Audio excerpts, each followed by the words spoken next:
Meditation on non-self.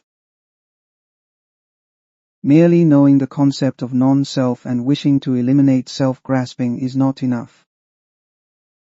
We must accurately analyze how the five aggregates and self-grasping interact, clearly recognize that all phenomena lack inherent nature and are essentially empty, and develop an unwavering conviction in non-self. Without verifying our understanding in this way, ordinary meditation may bring temporary calm, but cannot generate wisdom. Cultivating the correct view of non-self requires continuous study and contemplation.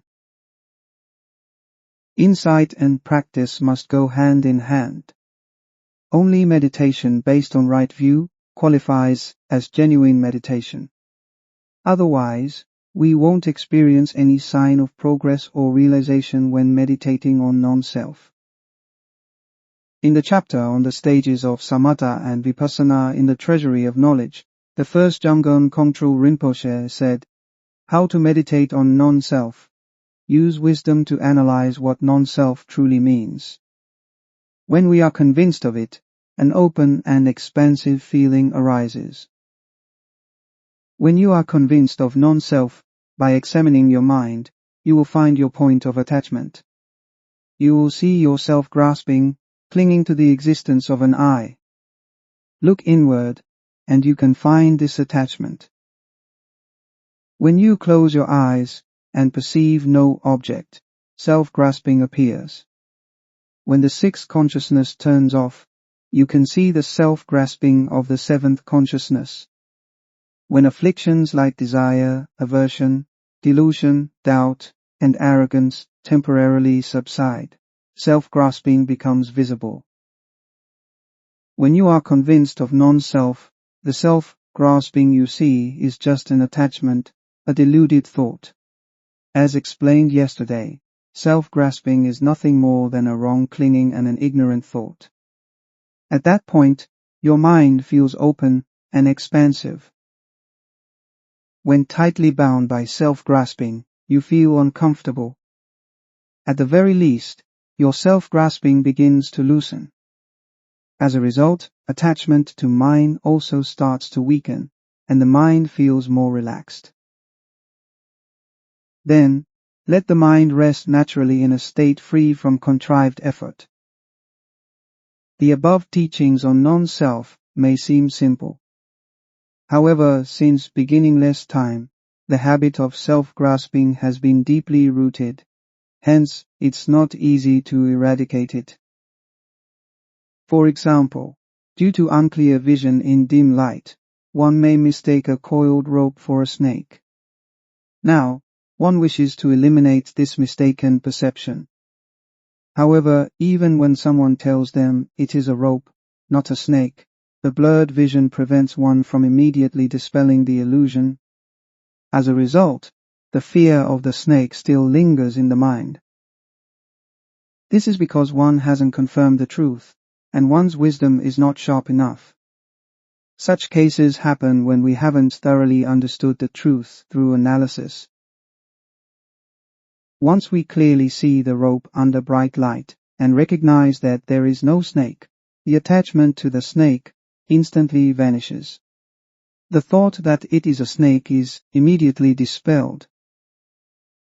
Similarly, after repeatedly observing and analyzing through study and contemplation, we fundamentally recognize that the so-called self is merely a concept based on the five aggregates. Then, through continuous meditation on non-self, the habit of self-grasping gradually weakens. Eventually, upon realizing the wisdom of non-self, self-grasping will be completely eradicated, like seeing no snake under bright light. Since self-grasping is deeply entrenched, we cannot uproot it upon hearing the teachings on emptiness. Therefore, to enter the path of seeing, we must diligently practice on the path of accumulation and joining.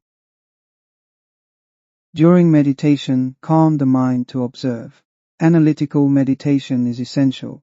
Without it, realization is impossible.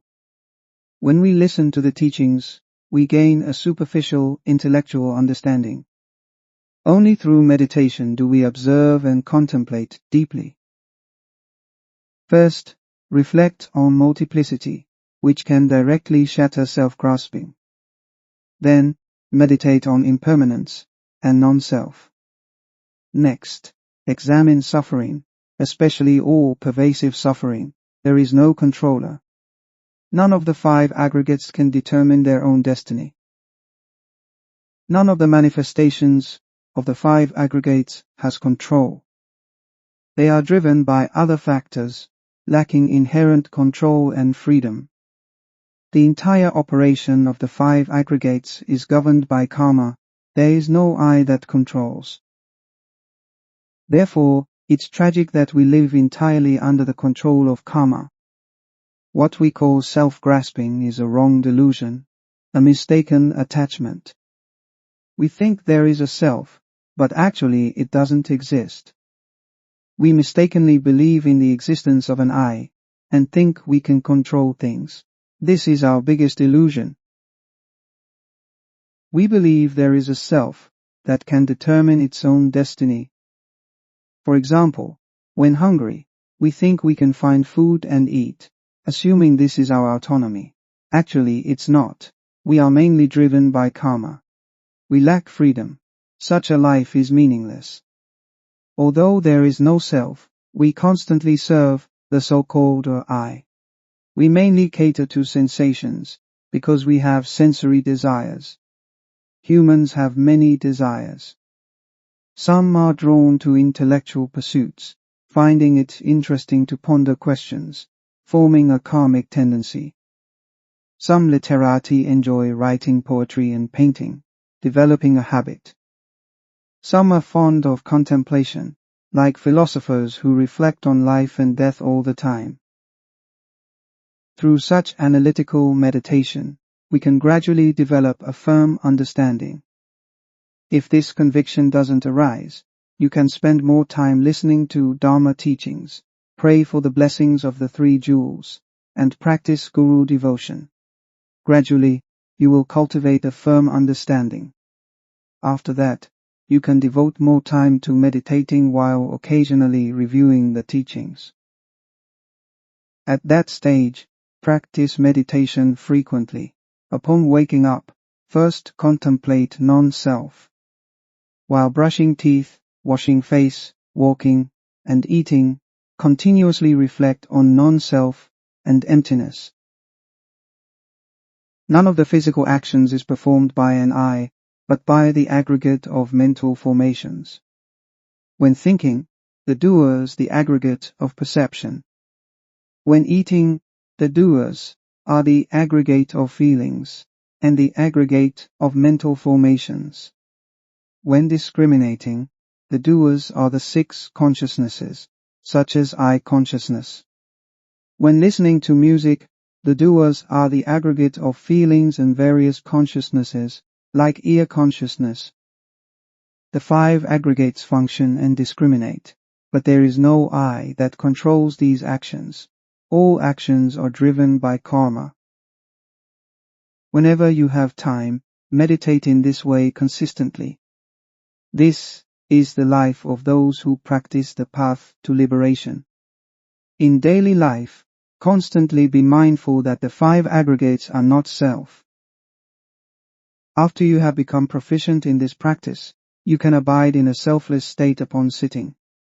Initially, by applying the correct mental mode, we can experience an approximate selfless state. Gradually, you can realize genuine selflessness. Such analytical meditation is very effective. With continued practice, you will immediately notice afflictions once they emerge. Without the sense of I, attachment to mind significantly weakens. Gradually, concern for reputation, wealth, power, or self-esteem naturally fades. When meditating on non-self, self-importance diminishes immediately. Over time, you won't care about your face. Initially, we learn and contemplate the wisdom of non-self. Gradually, we engage in analytical meditation. Only through continued practice can realization arise. Those who realize no self in person are called sotapannas. Realizing non-self is not easy. Intellectual understanding doesn't count. Seeing innate self-grasping through analysis doesn't mean you've eradicated it. Uprooting self-grasping requires a certain degree of realization, which is not easy. During meditation, various changes occur in the energy channels, such as cracking sounds in the body, explosive noises in the brain, and diverse physical reactions. However, they are unrelated to the attainment of wisdom. The energy channels used to be blocked. When they are suddenly cleared, you may hear these sounds. Others don't hear them, but you may perceive them mentally. This doesn't indicate the arising of wisdom. Many people mistake the explosive sensations in their brain for the attainment of wisdom, but that's not the case. Wisdom doesn't arise in this way. To attain wisdom, we must go through 4 stages: listening, contemplation, meditation, and realization. First, listen to the correct wisdom. Then, contemplate. After cultivating a firm understanding through contemplation, begin analytical meditation. Through meditation, realize that state. After realization, there are no special states. It is simply the absence of self. Only in the absence of all states can we realize non-self, because both subject and object vanish. Experiences like cracking sounds are pointless. What have you attained? Such signs only indicate that your body is unblocked during meditation. At that moment, self-grasping appears, and you can see it. It's not a clear realization, it's the appearance of self-grasping. During meditation, don't look outward. Turn the mind inward, and your awareness can clearly see the innate self-grasping of the 7th consciousness. Awareness is divided into subject and object, the mind that perceives and the object that is perceived. Yet, these concepts still involve the notion of self. Where there is a subject, an object, there is self-grasping. Don't casually claim to have attained enlightenment. Several disciples came to me saying, "Teacher, I have become enlightened." Sometimes I remain silent, and they take it as silent confirmation. Actually, I have nothing to say. If I speak harshly, you will be discouraged. So, what can I say?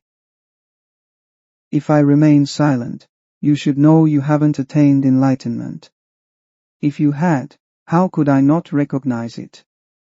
You haven't even comprehended the teachings. How could you possibly unlock wisdom? When I ask you a random question, you are clueless. If you had genuinely unlocked wisdom, you would understand whatever I say. I often test those who might have wisdom. Ancient masters would test their disciples through dialogue. For example, the Renze school masters used various methods to test their disciples. When I give you a profound meditation topic, you are clueless. Where is your wisdom? Moreover, when I test you, you may not even realize it. How could you have wisdom? If you were truly wise, I would recognize it immediately. This is not something you can obtain through just a few meditation sessions. Why did past masters engage in dialogue? Generally, if someone is truly enlightened, they are different. Their mind resonates with the teachers. The teacher can recognize their state of mind through conversation. An enlightened being should have a corresponding spiritual state. Once you have the slightest attachment, your realization vanishes instantly. Don't claim enlightenment lightly. After eradicating self-grasping, one becomes an arhat, an enlightened being. For now, don't talk about eliminating grasping to self in phenomena. An arhat has entered nirvana, but still has attachments they cannot see. They can't even perceive their grasping at self in phenomena. Their attachments are very subtle. Since they can't notice their attachments, they think there is nothing left to address and believe their realization is ultimate. Grasping at self in phenomena is too subtle, and your mind is too coarse, so you can't see this attachment. I can locate your attachments at a glance, but you remain unaware, thinking everything is fine. It's not like that. Spiritual practice is not that simple. There are 4 types of the Buddha's teachings: Tripitaka, shared, separate, and perfect. What are the Buddhas in the Tripitaka and shared teaching systems like? What about the Buddhas in the separate teaching system? What is the state of a first-ground bodhisattva in the separate teaching? What about the first stage of faith in the separate teaching? When one achieves bodhisattvahood, or the first stage of faith in the perfect teaching system, one attains perfect insight and thorough comprehension. If you don't understand these stages, don't speak carelessly, practice earnestly. During practice, don't focus on knowing about the fruition. Once you cling to the notion of a fruit, it becomes an obstacle. If you seek a fruit, it blocks your mind. An enlightened being is selfless and doesn't cling to fruition. Just focus on non-self.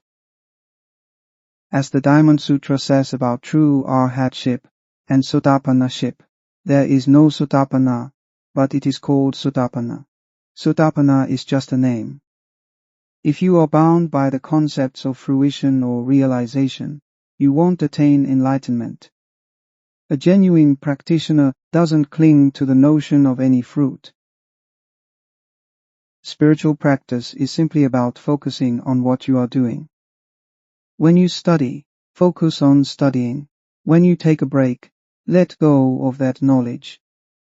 When you eat, focus on eating. When you finish eating, let it pass. When you sleep, focus on sleeping. When you learn, focus on learning. After completing it, there is no need to remember everything. Memorizing terminology is useless. If you have eliminated self-grasping according to the teacher's explanation, that's enough. Memorizing the teacher's words is pointless. Of course, when you forget non-self, you need to meditate on it thoroughly again. After the mental state and experience of non-self arise, you no longer need these words. At that point, your mind is free from concepts and requires no theoretical analysis. The mind is crystal clear, seeing self-grasping and knowing it is just a deluded thought. While you see that deluded thought, you can't sever it immediately. Can you eliminate that deluded thought? You can't even stop afflictions when they arise, let alone eradicate self-grasping. Is self-grasping so easy to remove? Although you know self-grasping and deluded thoughts are present, you can't transform or remove them. For example, when desire arises, or something bothers us, we keep pondering it, and can't let it go. Self-grasping is deeply ingrained. Even though you see it there, you can't transform it. Even when we clearly know we are wrong, we find it hard to change. Sometimes, when our karmic habits surge, we yield to them despite knowing we are wrong. Compared to this, overcoming self-grasping is far more challenging. When self-grasping appears, you might see it, knowing it's just an ignorant thought. But can you transform it? Only through gradual training can we loosen self-grasping bit by bit. When self-grasping vanishes, you enter a selfless state. Wisdom doesn't manifest in external forms or physical sensations. Even if one cultivates a transparent, pure young body, self-grasping may remain. For instance, Lu Dongbin attained a pure yang body and could fly around, but what's the point? he still had self-grasping. It's not that simple. In this degenerate age, even attaining the first or second fruit is remarkable.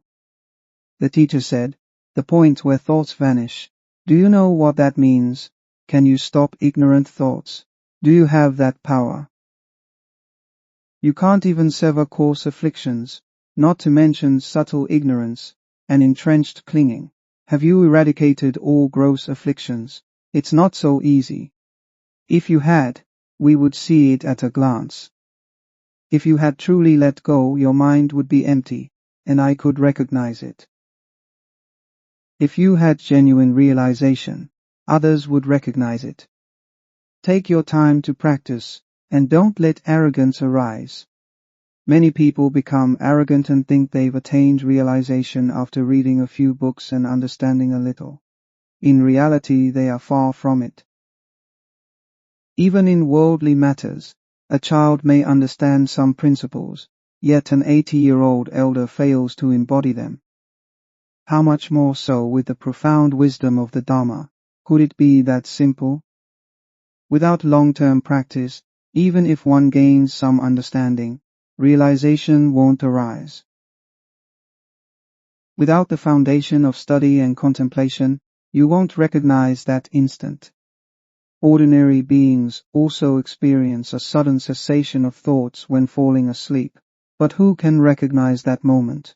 Who can grasp it? Who can see the cessation of thoughts at that time?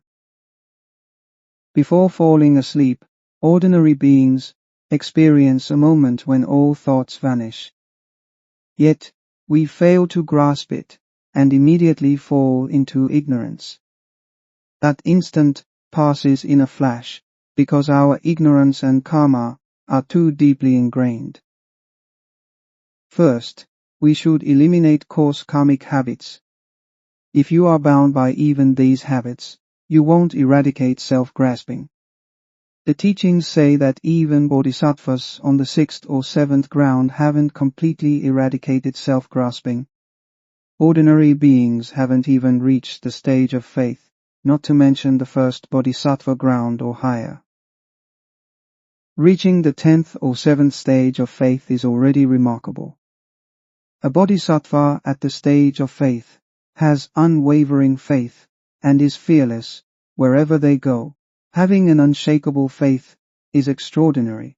They comprehend all the teachings thoroughly. We should strive to cultivate an unwavering faith. Once faith arises, it's easy to understand these principles. Due to insufficient faith, we often fail to comprehend the Dharma.